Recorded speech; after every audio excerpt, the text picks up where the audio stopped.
तो देखिए अल्हम्दुलिल्लाह हमारे जो मिर्चों के पकोड़े हैं वो बहुत ही अच्छे तरीके से बनकर तैयार हुए हैं। तो चलें हम रेसिपी स्टार्ट करते हैं। बिस्मिल्लाहिर्रहमानिर्रहीम। अस्सलाम वालेकुम। किचन विद कनीज़ में हम आपको खुशामदीद कहते हैं।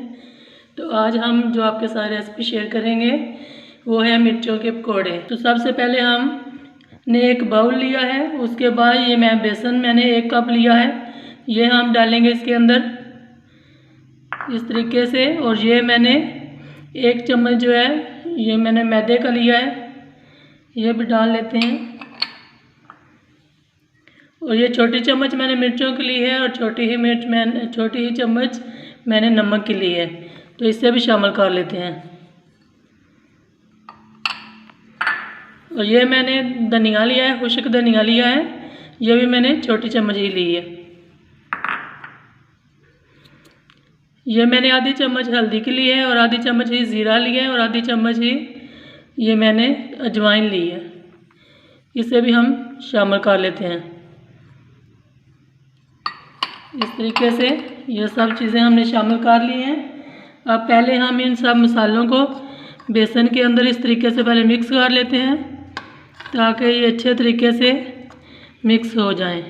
और इसके बाद ये हमारे पास धनिया है, ये भी मैं इसके अंदर डाल लेती हूँ। ये मैंने डाल लिया है। और अब इसके अंदर मैं थोड़ा सा, ये देखें मैंने 1 चम्मच के करीब ही अभी पानी डाला है, इसको हम पहले मिक्स करते हैं, फिर मैं साथ ही और पानी डालूँगी। इस तरीके से जितनी हमें ज़रूरत होगी पानी की उतना ही हम पानी जो है इसके अंदर डालते जाएंगे ताकि पानी हमारा जो है इसके अंदर ज़्यादा ना हो जाए।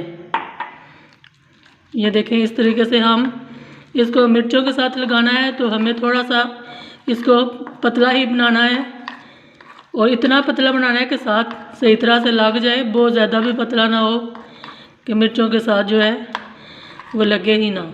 और अभी मैंने थोड़ा सा पानी बस डालूँगी, अभी ये बहुत ज़्यादा थिक बन रहा है। ये देखें अब मैं इसको अच्छे तरीके से ज़रा फेंट लेती हूँ ताकि बेसन जो है वो अच्छे तरीके से मिक्स हो जाए, गुठलियाँ वगैरह जो हैं उसके अंदर ना रहें। इस तरीके से ये देखें बहुत ही अच्छे तरीके से मैंने इसको फेंट लिया है। तो अब हम दूसरी तरफ चूल्हे पर कढ़ाई रखते हैं। तो चले हम घी जो है कढ़ाई के अंदर डाल लेते हैं इस तरीके से। ये अब हम घी को थोड़ी देर के लिए गर्म होने देंगे और फिर हम जो है इसके अंदर मिर्च मसाले में डुबोकर तो वो डालेंगे। तो चले हम मिर्चों के पकोड़े जो हैं वो इस तरह से इसके अंदर मिर्चों को डिप करके तो हम जो है कढ़ाई के अंदर डाल देते हैं। इस तरीके से हम मिर्चों के पकोड़े जो हैं वो डालते जाएंगे।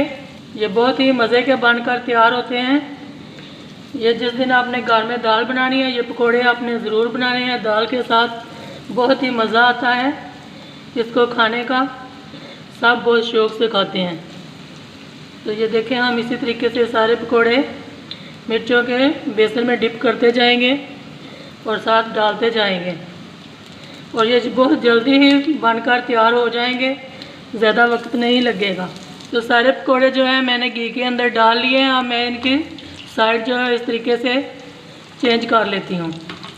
तो अभी हम इसकी साइड चेंज करके अभी हम आपको दिखाते हैं कि किस तरीके से इसको हमने ऐसे पलट लेना है। तो पकौड़ों को हमने पलट लिया है और आपने जो चूल्हे की आंच रखनी है वो दरमियानी रखनी है, ज़्यादा तेज़ नहीं रखनी ताकि ये एकदम से जल ना जाए। अच्छे तरीके से इनको फ्राई करेंगे ताकि ये बनकर मज़े के तैयार हों। तो देखिए मैंने आस्था ही आंच रखी हुई है तो इसलिए आराम से बन रहे हैं। तो अभी बस 1-2 मिनट के लिए मैं और रखूँगी, फिर मैं इनको बाहर निकालूँगी। तो देखिए माशाल्लाह से पकोड़े जो हैं मिर्चों के बहुत ही अच्छे से बनकर तैयार हो गए हैं। तो अब हम इनको अपने प्लेट के अंदर डिश आउट कर लेंगे। इस तरीके से इसका सारा जो एक्स्ट्रा घी है वो निकलने देंगे ताकि घी प्लेट के अंदर ना जाए और फिर हम इसको प्लेट के अंदर निकाल लेते हैं। तो देखें अल्हम्दुलिल्लाह पकोड़े जो हैं वो बहुत ही मज़े के बनकर तैयार हुए हैं। ये आप देख सकते हैं बहुत ही मज़ेदार हैं। तो आपने भी इनको ट्राई ज़रूर करने हैं अपने घर में। और अगर आपको हमारी रेसिपी पसंद आई है तो इसको लाइक करें, शेयर करें और हमारे चैनल को प्लीज़ ज़रूर सब्सक्राइब किया करें। अपने हमें दुआओं में याद रखिएगा, अपना बहुत सारा ख्याल रखिएगा। अगली वीडियो तक के लिए अल्लाह हाफिज़।